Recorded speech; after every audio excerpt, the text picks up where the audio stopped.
Tuntutan 18 tahun penjara ditambah dengan denda dan uang pengganti yang fantastis membuat kasus mantan Mendikbud Nadiem Makarim memantik diskursus soal apakah kasus ini korupsi atau kebijakan yang gagal.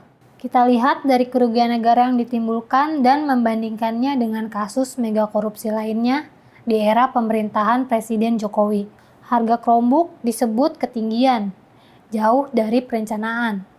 Tapi, apakah jaksa menuntut Nadiem karena masalah spek laptop? Nadiem didakwa karena dugaan penyalahgunaan kewenangan. Program Chromebook ini sebenarnya sudah pernah ditawarkan di era Mendikbud sebelum Nadiem, tahun 2018. Tapi ditolak lantaran tidak bisa digunakan oleh guru dan siswa di daerah tanpa internet. Lalu, kenapa diteruskan di era Nadiem?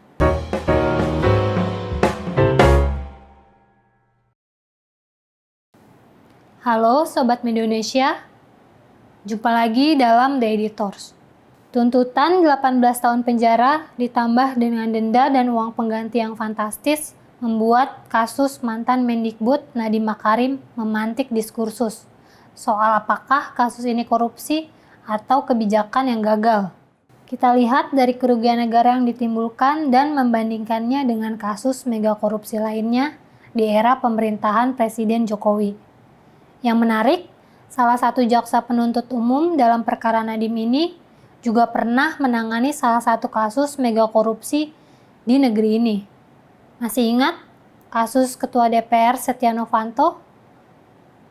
Kasus ini disebut-sebut sebagai mega korupsi selama pemerintahan Jokowi. Kita flashback.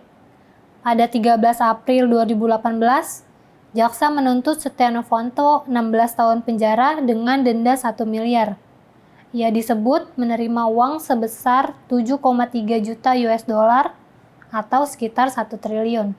Sedangkan kerugian negara yang ditimbulkan mencapai 2,3 triliun rupiah.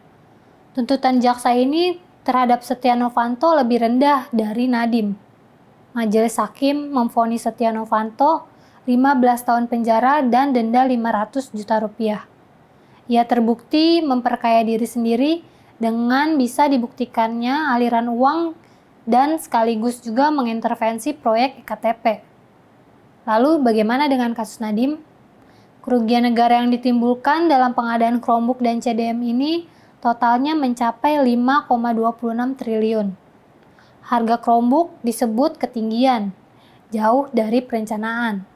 Tapi, apakah jaksa menuntut Nadiem karena masalah spek laptop? Nadiem didakwa karena dugaan penyalahgunaan kewenangan, mengabaikan rekomendasi soal pengadaan laptop dan CDM yang berujung pada kerugian negara. Program Chromebook ini sebenarnya sudah pernah ditawarkan di era Mendikbud sebelum Nadiem, tahun 2018.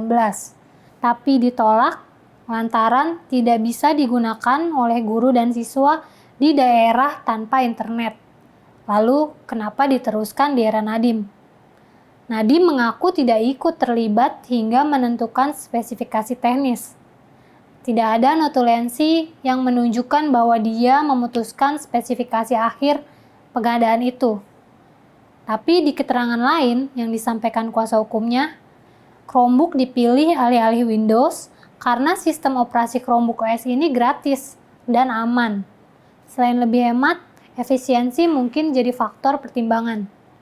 Nadiem membantah bahwa dakwaan kasus korupsi Chromebook ini membuat kekayaannya melonjak menjadi 4 triliun.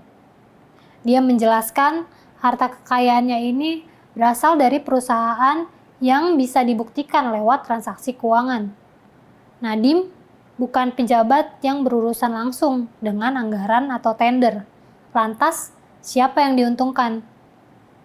Ada yang menyebut perkara ini tidak lepas dari dimensi politik, yang membuat proses hukum semakin sensitif.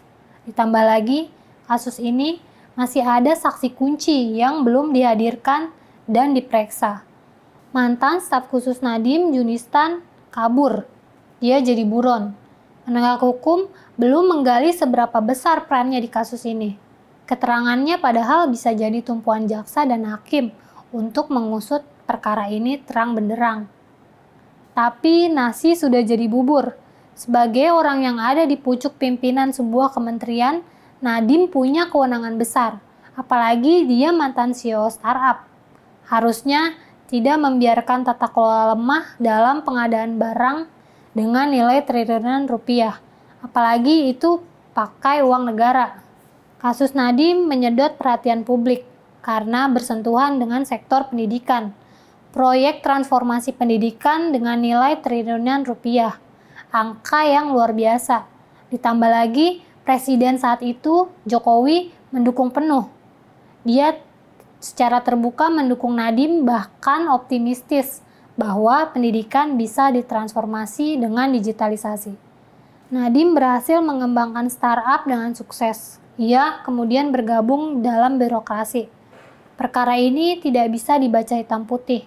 Namun perlu diingat, jangan sampai kasus ini diselesaikan di luar proses hukum, seperti kasus-kasus dugaan korupsi yang terkait kebijakan publik lainnya, yang diakhiri dengan pemberian gerasi presiden. Seperti yang diutarakan Prof. Mahfud MD, apabila presiden atau lembaga negara lain seperti DPR sampai turun tangan, artinya ada yang nggak beres dalam proses hukum dan persidangan. Jaksa sudah membacakan tuntutan setebal lebih dari 1.000 halaman. Nadiem masih harus menjalani sidang pembelaan. Kita menanti putusannya.